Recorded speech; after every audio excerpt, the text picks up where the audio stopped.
स्वागत है इस नई वीडियो में। मैं रोहित देसाई, को-फाउंडर और जीबी एक्सपर्ट्स। आज हम बात करते हैं बनानास के बारे में। जब आप बनाना में डील करना चाहते हो या कोई भी प्रोडक्ट ऐसा है जो फ्रेश प्रोडक्ट है जो आप काम करना चाहते हो, काफ़ी बार ऐसा हो सकता है कि आपने कोई प्रोडक्ट पिक किया और आप नए बिजनेस में आ रहे हो, तो नॉर्मली मैं चाहता हूँ कि आप फ्रेश में ना डील करें। अगर बनाना की चिप्स हो या कोई और पाउडर वगैरह, उसके बारे में मैं आगे वीडियो बनाऊंगा, मगर उन प्रोडक्ट्स के बारे में कोई ज़्यादातर आपको दिक्कत नहीं होगी क्योंकि उसकी ऑलरेडी शेल्फ लाइफ थोड़ा लंबा रहता है। मगर जब बनाना एज अ फ्रूट आप एक्सपोर्ट करना चाहते हो जिसकी डिमांड बहुत अच्छी है, बट एक चैलेंज ये होता है कि अगर आपको चीज़ें नहीं पता और यहाँ पे काफ़ी सारी चीज़ें या गलत टाइम हो गया या गलत चीज़ें या मेच्योरिटी उसकी हो गई, तो फिर क्या होता है ना, ये बनानास गल जाते हैं या सड़ जाते हैं। तो इसकी एक मेच्योरिटी होती है, उसी टाइम में आपको काटना पड़ेगा, उसी का यील्ड के लिए वेट करना पड़ेगा, उसी को पैक करके भेजना पड़ेगा।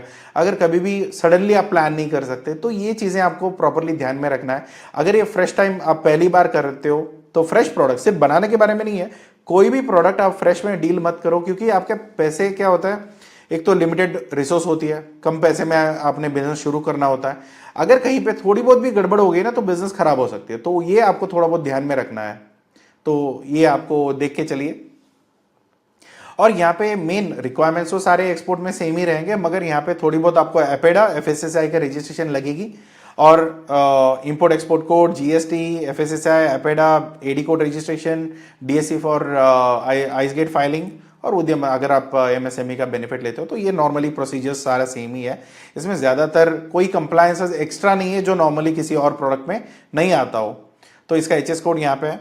तो इसके में नॉर्मली अगर आप देखोगे तो बनाना एक तरीके से एक्सपोर्ट होते हैं। अगर आप इमेजेस में या कहीं पे मार्केट में अगर आपने देखे होंगे तो आपको प्रॉपरली 6 to 9 इंचेस का ही बनानास मिलते हैं। अगर उससे छोटे हैं, बड़े हैं, अगर बायर लेना चाहते हो ऑब्वियसली आप बेच सकते हो, मगर अगर बायर नहीं है तो आपको एक स्टैंडर्ड प्रोडक्ट देखना है, तो फिर 6 to 9 इंचेस के जो बनानास है उसको आप स्टैंडर्ड मान के चलिए। क्योंकि क्या होता है ना, अगर कोई छोटा या बड़ा आपसे ले भी रहा है तो उसको भी आगे बेचना होता है। अगर वो ढंग से, अगर आगे वाले नहीं खरीदने के लिए तैयार, वो भी लेके क्या करेगा। और उसमें क्या होता है ना, ये सारी चीज़ें एक टाइम बॉम्ब की तरह काम करता है कि कभी भी फट सकता है। अगर आपने ढंग से मैनेज नहीं किया उस चीज़ को तो ये सड़ा हुआ निकलेगा। और जैसे आप देखोगे कि दुकानों से सारे सड़े हुए सब्जियां निकालते रहते हैं, तो ऐसे ही आपका भी निकलेगा। अगर मार्केट में पैसा आ चुके हैं, एंड ऑफ द डे आपने सही तरीके से उसको माल पहुंचा दिया, अगर वहां पे पहुंचने के बाद अगर वो आप पे कुछ और उनके गलतियों की वजह से कुछ हो गया तो प्रॉब्लम नहीं है, क्योंकि उनकी वो जिम्मेदारी रहेगी। मगर जब आप भेजोगे, अगर आपको किसी ने गलत थमा दिया, क्योंकि आपको तो अभी अगर आप शुरू कर रहे हो तो आपको तो बनाना के बारे में ज़्यादा पता नहीं है, तो केलों के बारे में इतना पता नहीं है। अगर आपने गलत माल उठा दिया या ज़्यादा मैच्योर उठा दिया तो जाते जाते ये सड़ जाएंगे, तो आपका पूरा पैसे वहाँ पे बर्बाद हो सकता है। और कोई भी, अगर आप पीछे मुड़ के देखोगे तो कोई भी सप्लायर आपके साथ नहीं खड़ा होगा। तो ये आपको ध्यान में रखना है। अगर आपको नॉलेज है तो पहले वो देख लीजिए, अगर नॉलेज नहीं है तो संभाल के करिए। क्योंकि अगर नॉलेज नहीं है तो कभी भी आप जाके पैकर्स के साथ या कोई नए यूनिट्स के साथ मिलके आप थोड़ा बहुत काम करके, काम सीख के फिर काम कर सकते हो। वरना क्या होगा कि पैसे फंस जाएंगे और पैसे स्केलों के साथ पैसे भी चला जाएगा, तो फिर आपका पूरा लॉस हो सकता है। थोड़ा आप ध्यान रखिए उस चीज़ में। नॉर्मली इसमें 3 से 4 हफ्ते का ही शेल्फ लाइफ होता है। इसमें काफ़ी टाइम कंस्ट्रेंट ज़्यादा होता है। आपको कच्चे भेजने होते हैं, रास्ते में पहुंचते पहुंचते वो पक जाएंगे, और जैसे ही वहाँ पे पहुंचेंगे तो ज़्यादा ना पके, ज़्यादा ना कच्चे रहेंगे। फिर दुकान में जब जाएगा उसमें वहाँ पे बिक जाएगा। तो ये पूरी प्रोसेस होती है। अगर यहाँ पे कहीं पे भी थोड़ी बहुत टाइम या उसका थोड़ा बहुत खेल में अगर आप मिस हो गए तो फिर पूरा बिजनेस खराब हो सकता है। तो नॉर्मली यहाँ पे 13 kg का पैकेजिंग नॉर्मली यूज़ करते हैं। आप अपने बायर से पूछ लीजिए कि कौन से हिसाब से चाहिए, क्योंकि हम जो रशिया वगैरह बाकी कंट्रीज के लिए एक्सपोर्ट करते हैं वो अलग अलग पैकेजिंग पे आती है।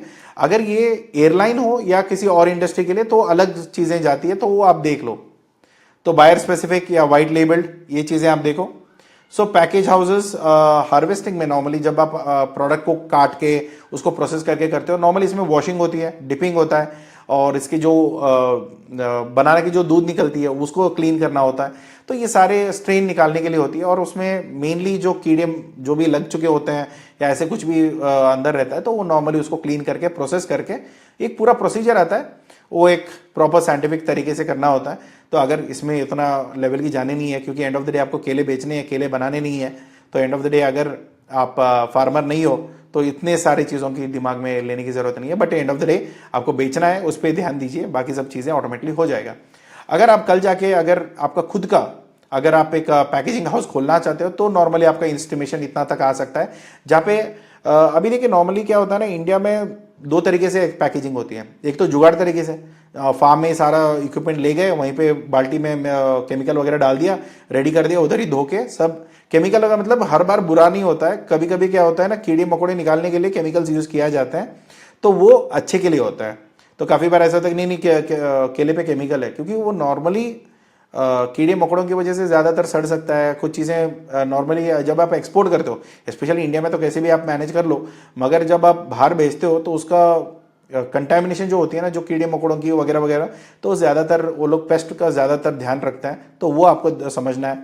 मगर अभी फार्म में जाके पूरा सेटअप करके आप पैक करोगे या मटेरियल आपके यहाँ पे लेके आओगे, वहाँ पे फैक्ट्री में प्रोसेस करोगे, तो उसके लिए अलग यूनिट्स हैं। अगर यहाँ पे अगर आप खुद करना चाहते हो, पैकेजिंग हाउस खोलना चाहते हो जिसमें सिर्फ बनाना नहीं होता है, जो यूनिट लगाओगे तो उसमें सारे सब्जियां आ जाती है, मगर पैकेजिंग हाउस के थोड़ी बहुत खर्चे ज़्यादा होता है बल्क वॉल्यूम पे, क्योंकि कंटेनर तक आपका लोड निकालना चाहिए, तो वो थोड़ा टाइम भी रहता है और उसके साथ साथ गवर्नमेंट सब्सिडी भी देती है।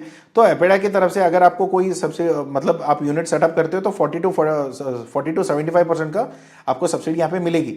मगर एक देख लेना कि कितना दे रहे हैं, आपके स्टेट में कितना गवर्नमेंट सपोर्ट मिल रहा है और बाकी चीज़ों का क्या है, तो पहले बात करके देख लीजिए, फिर बाद में उसके यूनिट के बारे में प्लानिंग कर सकते हो।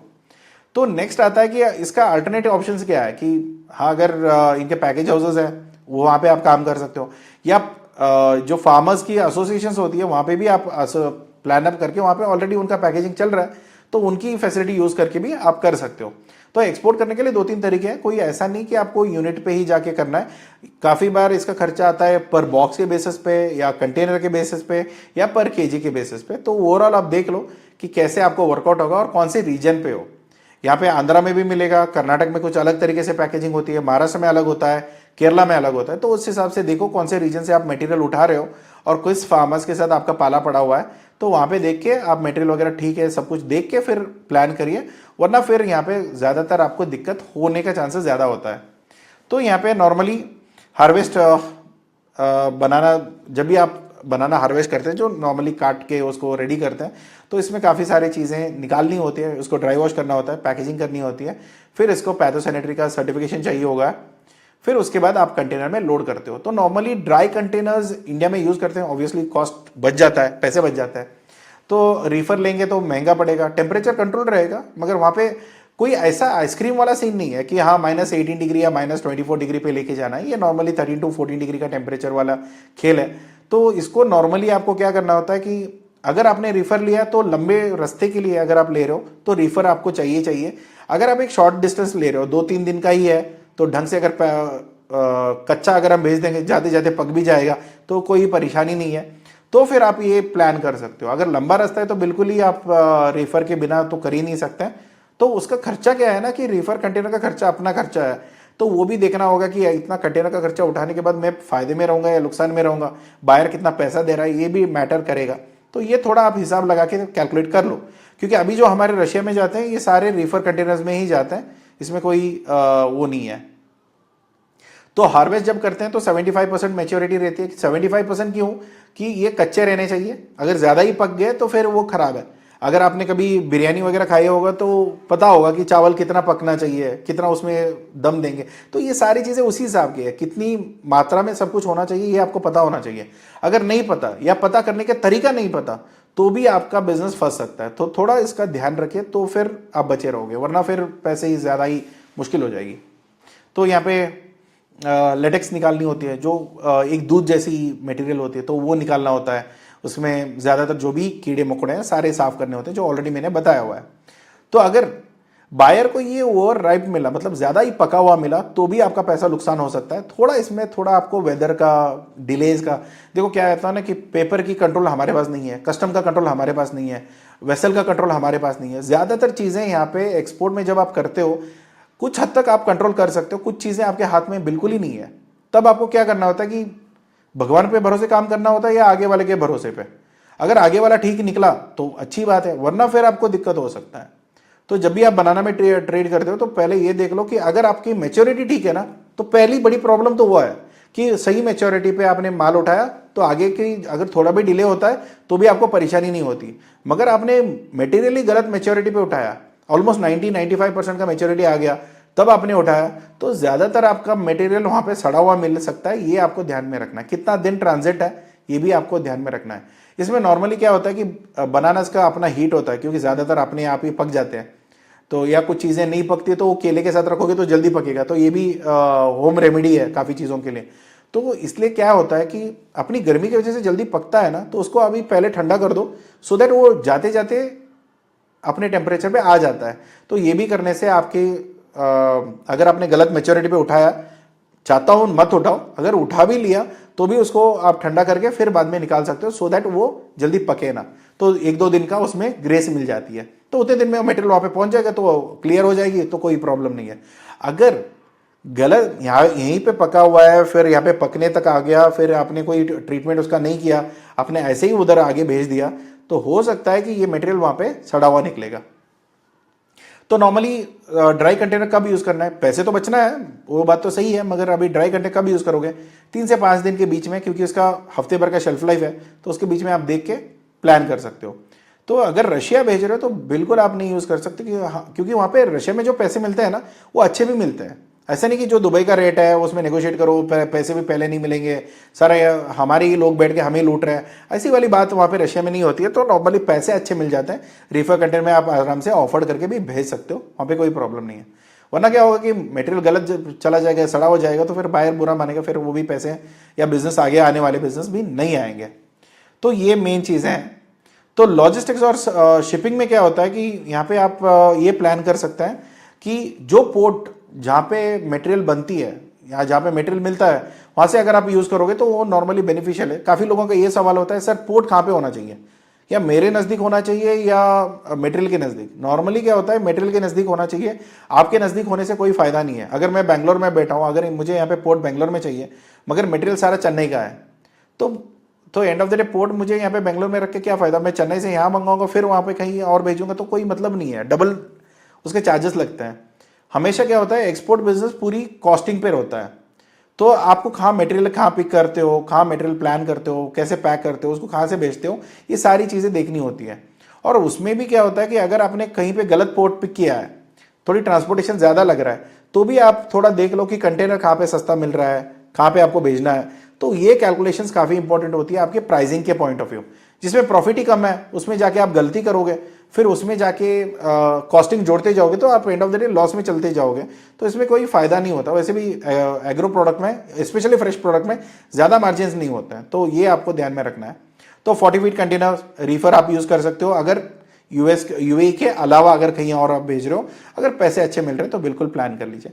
ट्रांसिट 3 to 22 डेज आप देख लो, प्लान कर लो। और यहाँ पे अप्रॉक्सीमेट प्राइसिंग है, क्योंकि हमेशा आपको जब भी कंटेनर बुक करना होता है, प्राइसिंग एक बार चेक कर लो, उसके ऊपर ही प्लान करना, क्योंकि रूट डिपेंड होती है और प्रोडक्ट डिपेंड होता है कि कौन सा प्राइसिंग आपको मैटर करेगा। नॉर्मली बेसिक डॉक्यूमेंटेशन जो आप प्रिपेयर करोगे, इनवॉइस हो गया, पैकेजिंग लिस्ट हो गया, पैथो सैनिटरी सर्टिफिकेट आपको आपका फ्राइट फॉर्ड अरेंज कर देगा, सर्टिफिकेट ऑफ ओरिजिन भी वो अरेंज कर देगा, BL भी वो अरेंज कर देगा, इंश्योरेंस भी वो अरेंज कर देगा। तो नॉर्मली ये 2 चीज़ें आपको आपके एंड से करनी होगी, ज़्यादातर कोई कंप्लाइंसेस की यहाँ पे बात नहीं है।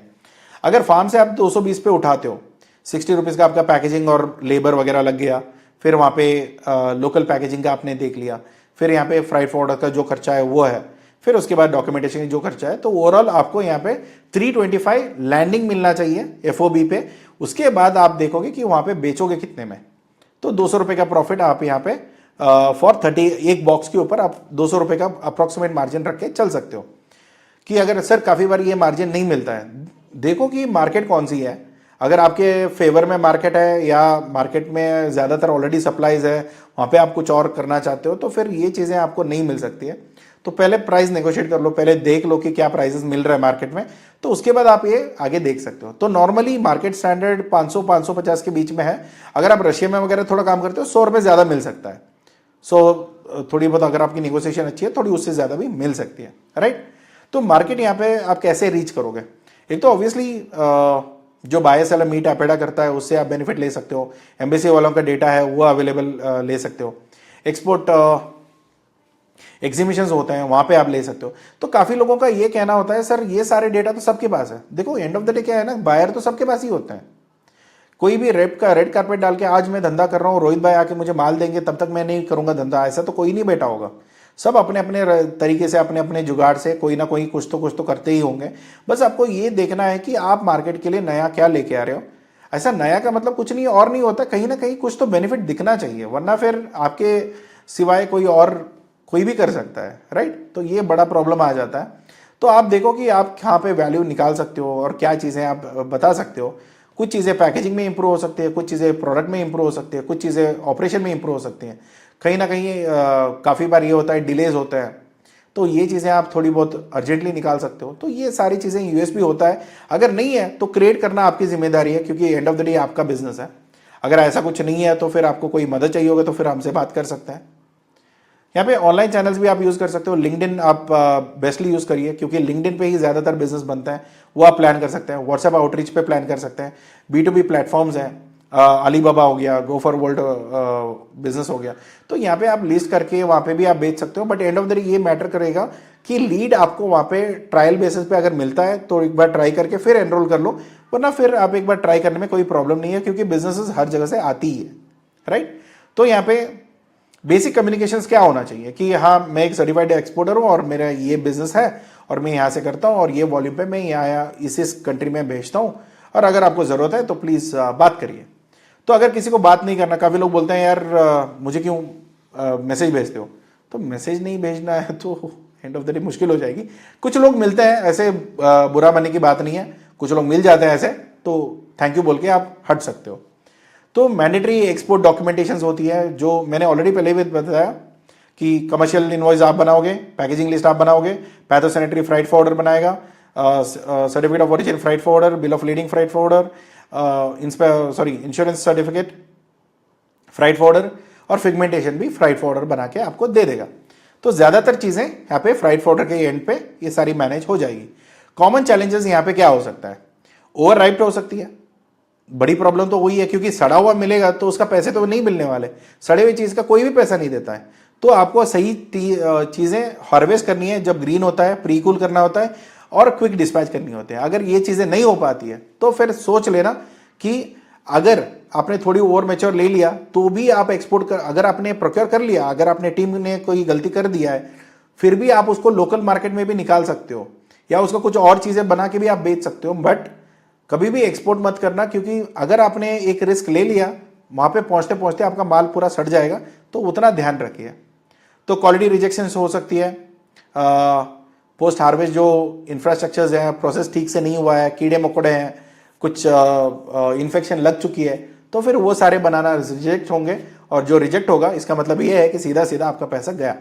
सर क्या अगर मुझे किसी ने एडवांस दे दिया है, 100% मुझे पेमेंट मिल चुका है, फिर भी मुझे ये ध्यान में रखना है। देखो क्या होता है ना, अगर आप लंबा काम करना चाहते हो, एक्सपोर्ट बिजनेस में टिके रहना चाहते हो, बड़ा बिजनेस करना चाहते हो, तो नॉर्मली क्या होता है कि आप ऐसा कभी सिचुएशन में नहीं आएगा कि आप जाके कभी भी एक बार में बिजनेस करके, एक बार में ही बात करके आपका पूरा बिजनेस चल जाएगा।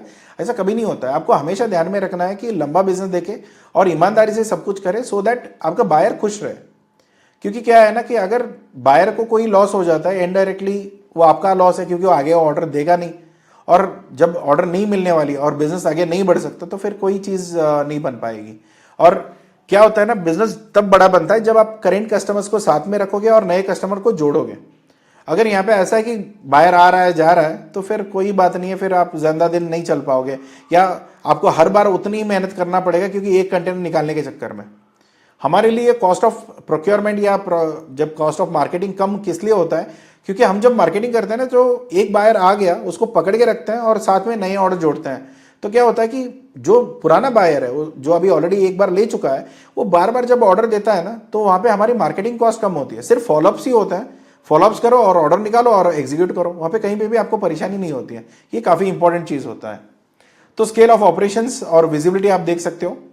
तो यहाँ पे स्मॉल फार्म्स में क्या होता है कि अगर यहाँ पे वॉल्यूम नहीं है, काफी छोटा फार्म है, मुझे एक्सपोर्ट करना है मगर मेरा पूरा एक कंटेनर का लोड नहीं है।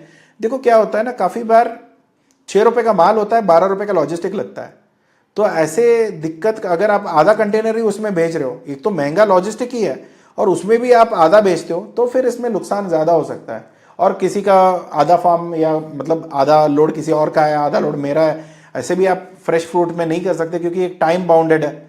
अब ज़्यादा दिन अगर वो कंटेनर पूरा नहीं हुआ, आपका मटेरियल रोक दिया गया, तो अभी खाली कंटेनर आपका फ्राइड पाउडर भी नहीं भेजेगा। अगर आप एग्रीगेट एलसीएल पे करना चाहते हो, फ्रेश फूड्स में नॉर्मली एलसीएल होता नहीं है क्योंकि अगर टाइम बाउंडेड है। अगर कोई एलसीएल करता भी है तो वो उसके पास इतना कैपेसिटी होना चाहिए। अगर वो फ्राइड पाउडर की कैपेसिटी है तो ऑब्वियसली आप कर सकते हो, वरना क्या होगा कि आपका मटेरियल अगर 1-2 दिन भी डिले हो गया तो फिर वो आपकी क्वालिटी पे फर्क पड़ेगा। और वो end of the day quality जब खराब निकलती है या थोड़ा भी कम ग्रेड वाला निकलता है, तो उसके बाद जो बायर ने अग्री किया था पे करने के लिए या पे कर चुका है, वो दोबारा नेगोशिएट के लिए आएगा, बोलेगा भैया ये इसके लिए तो मैंने पैसे नहीं दिए थे आपको इतने, ये तो ऑलमोस्ट गले हुए निकले हैं या ऑलमोस्ट सड़े हुए निकले हैं, तो इसमें आपको पैसे वापस करने होंगे या आगे वाले जो ऑर्डर आ रहे हैं उसको आपको कम रेट में देना पड़ेगा।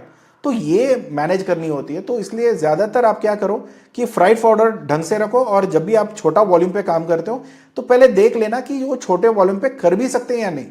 वरना क्या होगा कि छोटे वॉल्यूम पे आप करना चाहते हो मगर मार्केट डिमांड या मार्केट आपको सजेस्ट नहीं करेगा या सिचुएशन ऐसे हालत में नहीं बनती है जो आप एलसीएल कर सकते हो, तो फिर आपके पैसे फंस सकते हैं या मटेरियल पूरा फंस सकता है। तो यहाँ पे मिनिमम 20 फीट कंटेनर्स में आपको 13 मेट्रिक टन तक लेके जा सकते हो, उससे ज़्यादा लेके जा सकते हो, but end of the day packaging उसका कैसे आप पैक करते हो उसके ऊपर डिपेंड करेगा। और दूसरा 40 फीट पे अगर करीब करीब 20 मेट्रिक टन तक भी लेके जा सकते हो, 23 तक लेके जा सकते हो, फिर 20 एक आइडियल नंबर है आपके लिए। तो यहाँ पे आपको एक क्या करना है, अगर मुझे बनाना में काम करना है तो पहले अगर मुझे एक्सपीरियंस नहीं है तो मैं क्या करूँगा कि कोई पैकिंग हाउस या कोई एक्सपोर्टर है जो बनाना में काम करता है उनके पास नौकरी कर लो, समझ लो कि क्या ऑपरेशंस है, क्या क्वालिटी है, कैसे होता है, क्या बिजनेस होती है। 1-2 महीने के लिए भी अगर आप कर लोगे तो आपको समझ में आ जाएगा। और दूसरा क्या है कि अगर आप उनके साथ पार्टनरशिप पे जाते हो, इमीडिएटली आप बोल सकते हो कि आपके साथ कोलैब करके काम करना है, थोड़ा काम सिखा दो, तो फिर ऐसे तो बहुत कम लोग होंगे जो सिखाएंगे क्योंकि घोर कलयुग है, बोल नहीं सकते, but end of the day थोड़ा बहुत ट्राई कर सकते हो। तो वहाँ पे कहीं पे जॉब मिल गया तो आप ट्राई करके देख लो कि क्या प्रोसेस है, कैसा है। या आप सीधा और एक काम कर सकते हो, अगर कोई बनाना सप्लायर है, अगर उसको आप बोल सकते हो कि भैया आपके पास कंटेनर कब पैक हो रहा है मुझे बता देना, मैं वहाँ पे आ जाता हूँ, क्वालिटी वगैरह देख लेता हूँ, आगे वाले कंटेनर मैं आपको ऑर्डर दूंगा। तभी भी आप जाके वहाँ पे सीख सकते हो कि क्या प्रोसेस चल रहा है। ज़्यादा कोई आपको सिखाने वाला कुछ नहीं होता, सारे उनको पता होता है, बस आपको ये देखना है कि उनको कितना अच्छा तरीके से आता है, क्योंकि उनके भरोसे पे आप काम करते हो। तो एंड ऑफ द डे अगर आपके सप्लायर खेल गए क्वालिटी में तो फिर आप बहुत बुरी हाल पे फंसोगे। तो इसलिए नॉर्मली क्या होता है ना, पैसे के पीछे तो जाना चाहिए, आपको बार्गेनिंग करना चाहिए, बट इतना भी मत करो कि वो क्वालिटी गिरा दे। तो इतना ध्यान रखिए, फिर बाकी सारी चीज़ें it's good to go. Registration हो गया मेन। आपको अगर कोई रजिस्ट्रेशन में मदद चाहिए, कोई डॉक्यूमेंटेशन की मदद चाहिए, प्लीज़ कॉन्टैक्ट करिए। मेरी टीम आपको डॉक्यूमेंटेशन सारे अरेंज करके दे देंगे। थोड़ी बहुत आज के टाइम में थोड़ी डिलेज एक्स्ट्रा चल रहा है तो बट स्टिल डॉक्यूमेंटेशन हो जाएगी। इसके बाद में अगर आपको सोर्सिंग में कहीं मदद चाहिए होगा वो भी आप बता सकते हैं, बट हम लोग कनेक्ट करवा देंगे। बट क्वालिटी आपको आना चाहिए, क्योंकि हमारे यहाँ पे सिर्फ क्वालिटी इंस्पेक्शन हम लोग कर सकते हैं। जो क्वालिटी आप बताओगे उसके हिसाब से क्वालिटी है या नहीं है, ये इंस्पेक्शन है ऑप्शन अवेलेबल, बट क्वालिटी पूरी हमारी मतलब हम ही आइडेंटिफाई करके उसका क्वालिटी सही है गलत है ये करने में हमें दिक्कत आती है। नॉर्मली जो क्वालिटी और क्वांटिटी जो होता है ना, ये नॉर्मली एक्सपोर्टर का जिम्मेदारी होती है। अगर आपको आता है तो बहुत अच्छी बात है, अगर नहीं आता है, जिनको आता है उनको काम पे रखिए और काम करना शुरू करिए, क्योंकि क्वालिटी एक ऐसी चीज़ है अगर थोड़ा बहुत ऊपर नीचे हो गया तो आपका फ्रेश प्रोडक्ट में बहुत सारा नुकसान हो सकता है या पूरा कंटेनर ही नुकसान में चला जाएगा। तो यहाँ पे सिक्योर पैकेजिंग मटेरियल, तो वो पैकेजिंग मटेरियल जो भी चाहिए होगा, ये वाइट लेबल्ड है या प्रॉपर पैकेजिंग करनी है, वो थोड़ा आप देख लो। और फार्म इंस्पेक्शन जो भी पैथोसैनिटरी के हिसाब से या पेडा के हिसाब से जो भी गाइडलाइंस है उसको फॉलो करके आप आगे एक्सपोर्ट कर सकते हो। तो आपको आउटरीच शुरू करना है, क्योंकि बायर्स यहाँ पे इंपॉर्टेंट होते हैं। नॉर्मली सप्लायर्स तो आपको मिल जाएंगे, मटेरियल आपको मिल जाएगा, अच्छी थोड़ी बहुत नेगोशिएट करोगे अच्छे रेट में भी मिल जाएगा, मगर बायर एक ऐसी चीज़ है जो अगर आपको आता है तो बहुत अच्छी बात है, आप आउटरीच करिए। अगर नहीं आता है तो हम मदद कर सकते हैं बायर फाइंडिंग में, डेटा में, एग्जीक्यूशन में, रीच आउट में। लिंक्डइन भी हो सकती है, व्हाट्सएप भी हो सकता है, ईमेल भी हो सकता है, कॉलिंग भी हो सकती है। जो भी लैंग्वेज में बायर बात करना चाहते हैं उस लैंग्वेज में हम लोग कम्युनिकेट कर सकते हैं। ये सारी ऑप्शंस अवेलेबल है अगर आप चाहते हो तो। अगर यहाँ पे अवेलेबल नहीं है तो फिर दिक्कत हो सकती है, तो ये आप प्लान कर सकते हैं। ठीक है, तो यहाँ पे अगर कुछ और चीजें आपको चाहिए होगा या कोई भी डाउट है तो प्लीज कमेंट बॉक्स यूज करिए, और कोई भी सर्विस आपको चाहिए होगा तो प्लीज jbexperts.com विजिट करिए, सर्विस सेक्शन पे जाइए, पूरी सर्विसेज वहां पे अवेलेबल है। और मैं एक लिंक नीचे दे भी देता हूं, अगर कोई सर्विसेज आपको चाहिए होगा वो भी फॉर्म फिल करने से मेरी टीम आपको बैकएंड से कॉल कर लेगी। अगर कोई मदद चाहते हो तो वो मिल जाएगा। Thank you so much for watching this, have a good day, take care, bye bye, मिलते हैं अगले वीडियो में।